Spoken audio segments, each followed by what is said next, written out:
Hello students.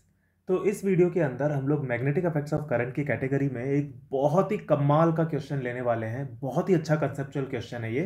और ये question एच.सी. Verma में चैप्टर 5 जो कि मैग्नेटिक इफेक्ट्स ऑफ करंट के ऊपर बेस्ड है, उसके अंदर शॉर्ट आंसर टाइप क्वेश्चंस के अंदर दिया हुआ है। और ये शॉर्ट आंसर टाइप क्वेश्चन में क्वेश्चन नंबर 12 में दिया हुआ है। बहुत ही कमाल का क्वेश्चन है ये। तो चलिए हम पहले क्वेश्चन को समझ लेते हैं कि क्वेश्चन कह क्या रहा है। टू करंट कैरिंग वायर्स में attract each other. In absence of other forces, the wires will move towards each other, increasing the kinetic energy.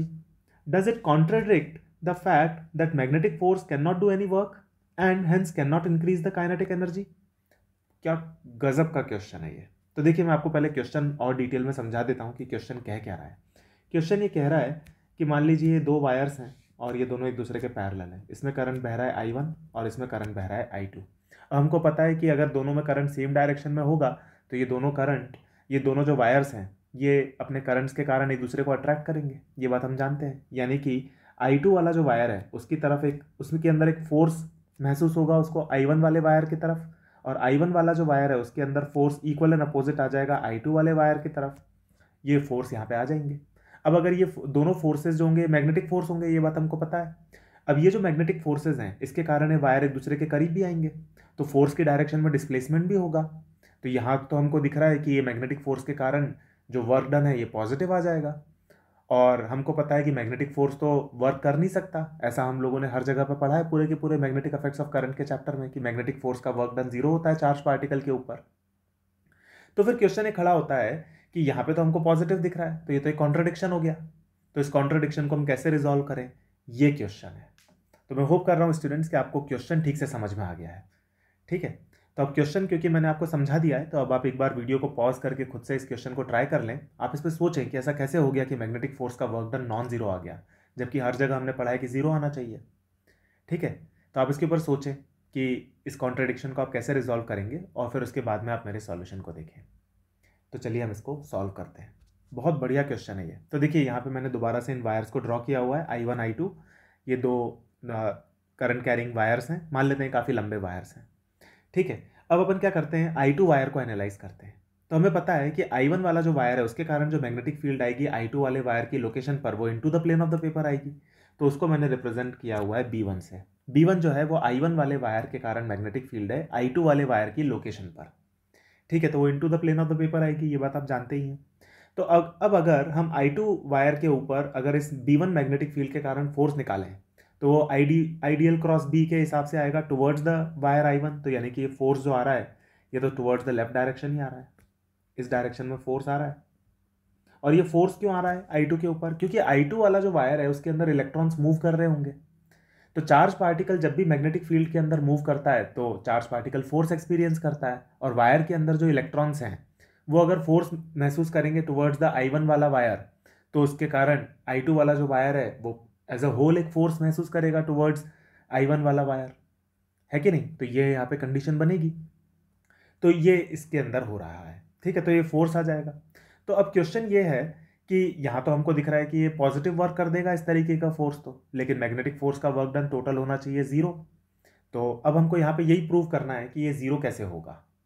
तो ये बात तो हमको पता है कि जीरो आना चाहिए, लेकिन यहाँ पे समझ में नहीं आ पा रहा है कि जीरो कैसे आएगा। तो देखिए मैं आपको अब यहाँ पे समझाता हूँ। तो यहाँ पे हमको ये तो दिख रहा है कि I1 और I2 में अट्रैक्शन फोर्स आएगा, और ये फोर्स को मैंने I2 वाले वायर के ऊपर रिप्रेजेंट कर दिया है F की फॉर्म में।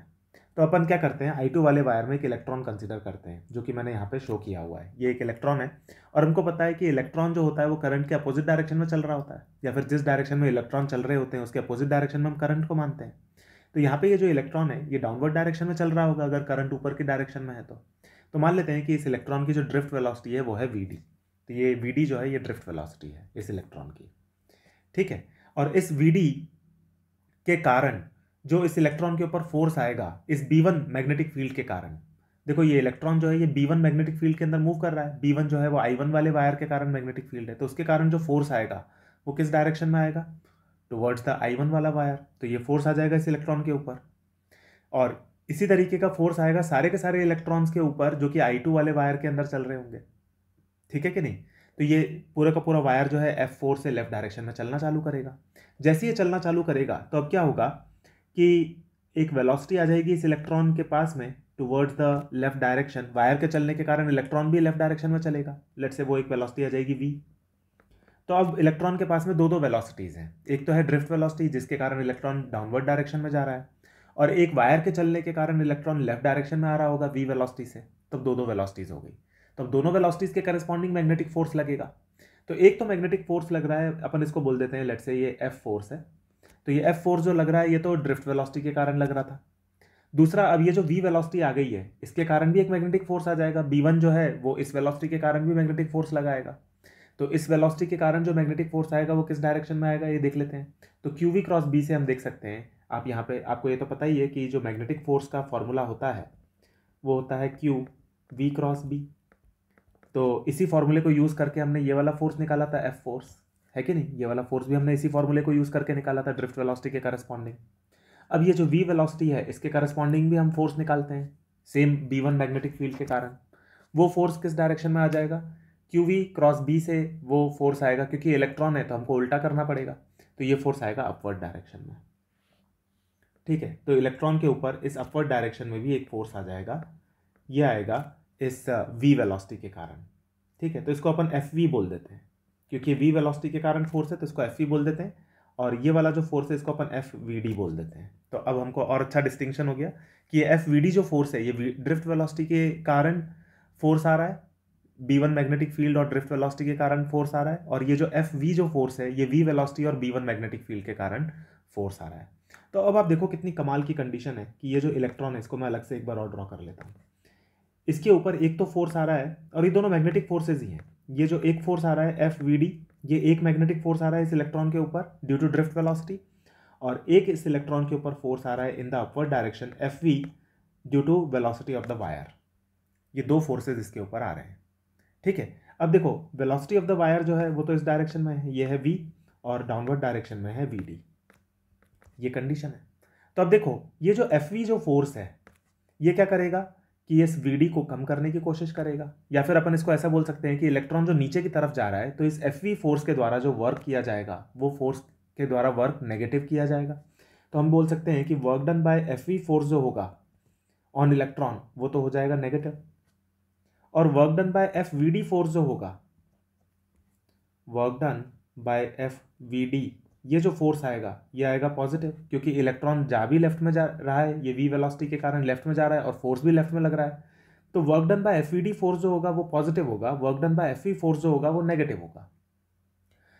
अब इस क्वेश्चन के अंदर हमको v वगैरह और vd की वैल्यूज तो हमको दी हुई नहीं है। तो जब आप इन दोनों, अगर मान लीजिए आपके पास में डेटा अवेलेबल हो और अगर आप इन दोनों को कैलकुलेट करेंगे तो ये हमेशा इक्वल एंड अपोजिट आएंगे, और जब आप इन दोनों को ऐड करेंगे work done by F V plus work done by F V D, इन दोनों को आप ऐड करेंगे तो इनका एडिशन हमेशा जीरो आएगा।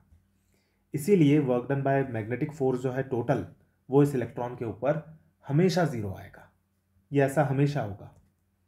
तो यहाँ पे हम लिख सकते हैं कि work done by magnetic force will be equal to zero, work done by magnetic force will be equal to zero. ये वाला जो टोटल वर्क डन है ये हमेशा जीरो आएगा। तो अब देखो पहले मैं आपको इसको अभी एक बार रिपीट कर देता हूं जो मैंने समझाया, फिर हम इसके बेसिस पे कुछ इंपॉर्टेंट कंक्लूजन्स निकालने वाले हैं, बहुत ही इंपॉर्टेंट कंक्लूजन्स। तो देखो सबसे पहली बात तो यह है कि यहाँ पे जो हमको ये दिख रहा था कि जो मैग्नेटिक फोर्स वर्क कर रहा है वो केवल एक ही मैग्नेटिक फोर्स वर्क कर रहा है, और जिसके कारण यहाँ पे चार्ज पार्टिकल के ऊपर वर्क डन पॉजिटिव आ जाएगा और वायर के ऊपर भी वर्क डन पॉजिटिव आ जाएगा।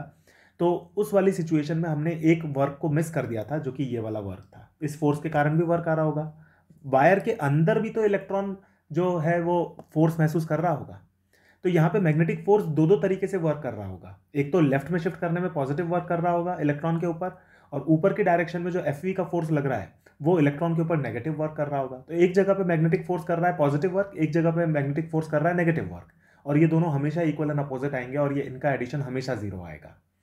तो यहाँ पे एक तो चीज़ हमको ये समझ में आ गई कि जब हम ये बोल रहे थे कि मैग्नेटिक फोर्स का वर्क डन पॉजिटिव आ रहा है तो उसके अंदर हम लोग इलेक्ट्रॉन के ऊपर वायर के अंदर जो फोर्स लग रहा था मैग्नेटिक फोर्स उसको हम काउंट नहीं कर रहे थे, तो वो नेगेटिव वर्क भी वहाँ पे कर रहा था। तो जब आप उसको भी काउंट करते हैं तो टोटल वर्क हमेशा जीरो आएगा। तो पहली बात तो ये है।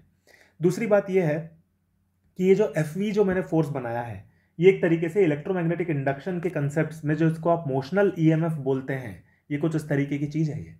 यहाँ पे हो क्या रहा है, I1 की जो मैग्नेटिक फील्ड है B1 है, और उस मैग्नेटिक फील्ड की प्रेजेंस में जो सेकंड वाला वायर है I2 वाला वायर वो मूव कर रहा है, और हमको पता है मैग्नेटिक फील्ड की प्रेजेंस में जब एक कंडक्टर मूव करता है तो उसके अंदर एक इंड्यूस्ड ईएमएफ आता है जिसको हम लोग मोशनल ईएमएफ बोलते हैं।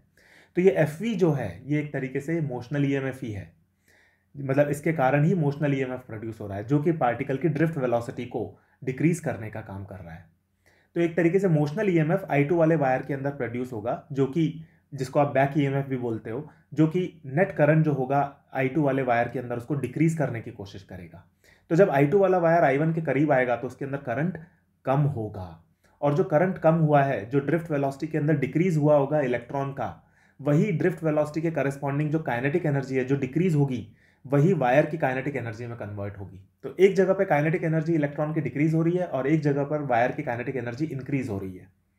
तो एनर्जी का ट्रांसफर किस तरीके से हो रहा है कि जो इलेक्ट्रॉन I2 वाले वायर के अंदर मूव कर रहे थे उन इलेक्ट्रॉन्स की काइनेटिक एनर्जी डिक्रीज हो रही है और वही वायर की काइनेटिक एनर्जी में कन्वर्ट हो रही है। ठीक है ना। तो और ये काम कर कौन रहा है, ये वाला काम करने का काम मैग्नेटिक फोर्स ही कर रहा है। तो मैग्नेटिक फोर्स एक जगह पे कर रहा है पॉजिटिव वर्क, एक जगह पे कर रहा है नेगेटिव वर्क। टोटल वर्क जो है मैग्नेटिक फोर्स का 0 है, और इलेक्ट्रॉन्स की जो टोटल काइनेटिक एनर्जी है ड्रिफ्ट वेलोसिटी के करस्पॉन्डिंग वो कम हो जाएगी, करंट कम हो जाएगा और वायर की काइनेटिक एनर्जी बढ़ जाएगी। तो इलेक्ट्रॉन्स की काइनेटिक एनर्जी जो है वायर के अंदर वही वायर की काइनेटिक एनर्जी में कन्वर्ट हो रही है, और ये करने का काम मैग्नेटिक फोर्स कर रहा है। और मैग्नेटिक फोर्स का टोटल वर्क डन 0 है, क्योंकि एक जगह पे वो कर रहा है पॉजिटिव और एक जगह पे कर रहा है वो नेगेटिव वर्क। तो ये है इसका कंप्लीट एक्सप्लेनेशन। ठीक है स्टूडेंट्स, तो मैं होप कर रहा हूँ आपको ये पूरा का पूरा एक्सप्लेनेशन क्लियर हुआ होगा। मैंने अक्सर ये देखा है कि इस क्वेश्चन का जो सॉल्यूशन दिया हुआ है इन वेरियस सोर्सेज, आपको इसका बहुत जगहों पर सॉल्यूशन मिलेगा, कई यूट्यूब वीडियोस में, कई आर्टिकल्स में, हर जगह पे, या फिर हर जगह पे कहना मेरे ख्याल से ठीक नहीं होगा, मैक्सिमम जगहों पर इसका सॉल्यूशन गलत दिया हुआ है। बहुत गलत सॉल्यूशन इस क्वेश्चन का दिया हुआ है, इसलिए मैंने सोचा कि मैं आपको इसका करेक्ट सॉल्यूशन बताऊं। तो जो मैंने आपको बताया है ये इसका करेक्ट सॉल्यूशन है। तो मैग्नेटिक फोर्स का वर्क डन इन स्टूडेंट्स हमेशा 0 आएगा। तो जब भी आपको इस तरीके की कोई सिचुएशन मिले जिसमें मैग्नेटिक फोर्स का work done on a charge particle आपको नॉन जीरो दिख रहा है, तो आप वहां पे कंसीडर करें कि चार्ज पार्टिकल के ऊपर वायर के अंदर चलते हुए भी तो कोई फोर्स नहीं आ रहा है कहीं, तो उस फोर्स के कारण जो वर्क डन होगा आप उसको भी कंसीडर करें। ठीक है, तो आप टोटल वर्क डन देखेंगे जब चार्ज पार्टिकल के ऊपर मैग्नेटिक फोर्सेस के कारण, तो वो हमेशा 0 आएगा, वो नॉन जीरो आ ही नहीं सकता, ये रूल है। और अगर नॉन जीरो आ रहा है तो यानी कि आपने कहीं ना कहीं सोचने में गलती कर दी है। तो आप इस तरीके के कंसिडरेशंस को भी देखिए क्वेश्चन में, जो कि मैंने आपको इस क्वेश्चन में समझाएं। तो आपका अगर मान लीजिए ऐसी कोई सिचुएशन आपके पास में अराइज होती है जो कि जिसमें आपको कुछ कॉन्ट्राडिक्शन दिखता है, तो आप उसको रिजॉल्व कर पाएंगे। ठीक है स्टूडेंट्स, तो एक बहुत ही अच्छा कंसेप्चुअल क्वेश्चन है ये, और मैं होप कर रहा हूँ कि आपको इसका सॉल्यूशन अब समझ में आ गया होगा। ठीक है स्टूडेंट्स, तो हम लोग मिलेंगे और भी नए कंसेप्ट्स और नए प्रॉब्लम्स के साथ आने वाले वीडियोस में। Thank you.